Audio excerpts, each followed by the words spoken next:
We know people who work with our company who do locums. Yes. They live in other countries. Yes. They fly in every few months. They'll work a bunch of shifts and then they fly back. Yeah. Because why wouldn't you?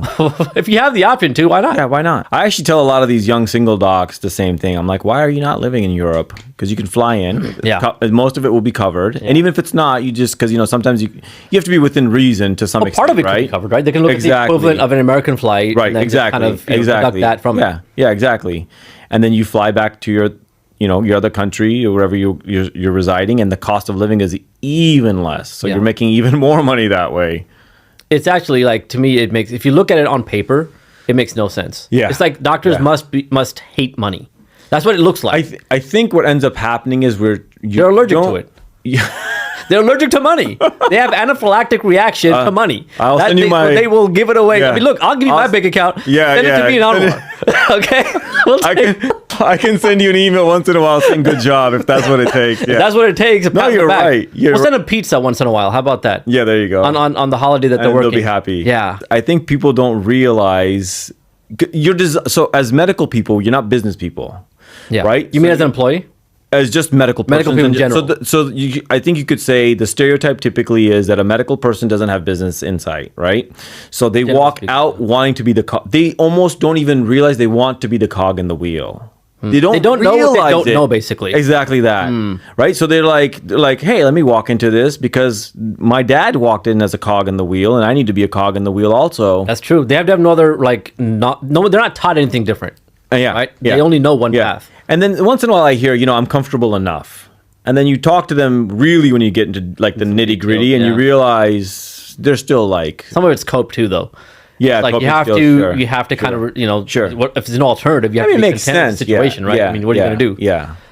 I like to give the analogy is that it's like the movie Matrix. One of our favorite movies growing up with Neo, right? And then Morpheus comes out to him and he's like, he's having these crazy experiences. Then he meets Morpheus. Is like, you take the blue pill and you go back and you believe whatever you want to believe. But if you take the red pill, you stay in Wonderland and I'll show you how deep the rabbit hole goes. And I wrote this article called "To Take the Red Pill" back in 2018. Was that your other website you have? Locum Guru, yeah. On locumguru.com. And so it was about that particular thing and how locums is basically taking the red pill. Like, if you want to be an employee and live a standard life, there's nothing wrong with that. We're not it is what if people have different priorities. People don't like money. People don't like traveling. People don't like flexibility. Then remain an employee. But if you value those things, then you take the red pill and follow down the path where we are. Right. Would you have done anything different in terms of your career choice, in terms of choosing to go down into locums versus being an employee? Or I would have jumped into locums immediately. Yeah. Knowing what I know now. You would not change anything you're saying in terms of your decision to go into full-time locums. Correct. I would have jumped directly into locums coming out. First year, instead of having to wait 2 years, I guess. Yeah. Luckily, we wait, 2 years is not that long. Yeah. It's still, you probably left a couple $100K on the table. Yeah. Well, if I stayed in the non-locums world, I would have been paying my school loans for the next 15. I probably would have still been paying them, yeah. Yeah. Because you're paying interest. Yeah. And that's, so not only is your $350 school loan is now worth $800,000, right? Yeah. Because Sally Mae's got to eat too, Sally Mae's got to eat. Yeah, Sally Mae. Yeah, it's changed now. I think there's new companies now. Navient, I think it's called. Navient, yeah. Because people think that, my job is, I want an employed job and I want to just be stable, right? Not realizing that hospital contracts are switched all the time. Right. So several hospitals that's where we jump into, right? Several hospitals that we staff have gone through that transition at some point and are still kind of struggling to remain fully staffed.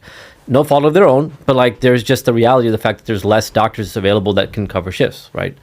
And so this idea, because I don't know if you remember, but I went to residency in Akron, Ohio. Yeah, I remember that. And the group that I was working, I was a resident, but the group that ran that residency, amazing group, independent group, small democratic group. And so they had been there for 30 years. And after I graduated from residency and I became an attending a few years later, I remember reading in these journals how a contract management group came in and made a backdoor deal with the CEO. And basically overnight, the contract was not extended to the group that has been there and running a residency successfully for 30 years, automatically just overnight kicked out. So this idea, I'm sure they never imagined that would happen, Right. But it's this myth that people have. And oh, once I become an employee, like everything's just going to be all good. No, Right, your contract could likely change at any point, and you have no say. So either you have to at that point now make a big decision to travel and move somewhere else, or you have to deal with the contract that they're giving you and accept it. Those are the two options that you have. Right.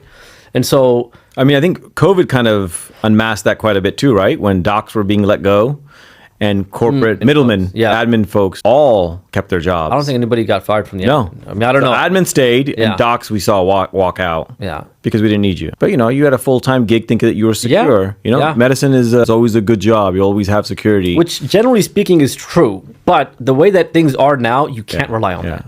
And the thing about locums. Yeah. Private equity. That's all I'll say. Yeah, private equity, right? I mean, there's just, and some of these places, man, they're like switching contracts every like few years. Yeah. Like different as contract management group, and because they all suck. And I think on that note, real quick, is private equity walks in and they walk out with profit. The hospitals don't. Yeah, that's true. The hospitals think they will, and that's why they keep switching, thinking they're going to make more than in the next private equity, but they always get bamboozled. They overpromise. They get overpromised and underdelivered. Well, whereas private equity, they take what they have to, and they always walk away with money. The thing about locums is, though, what's the benefit of that?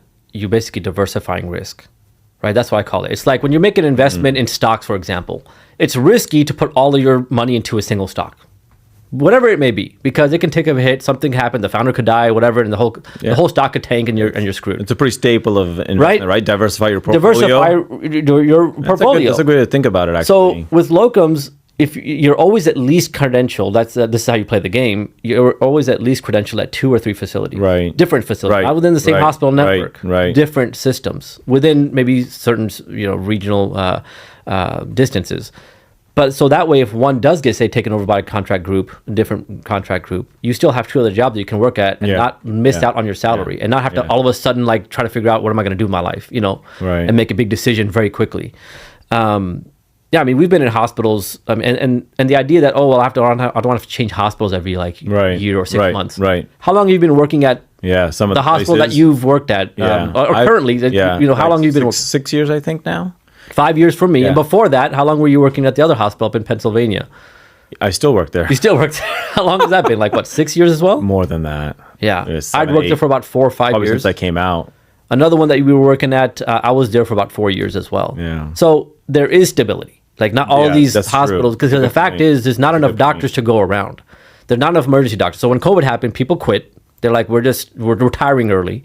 And then some people just left medicine altogether. My director, one of the sites I used to work at, she just left clinical medicine.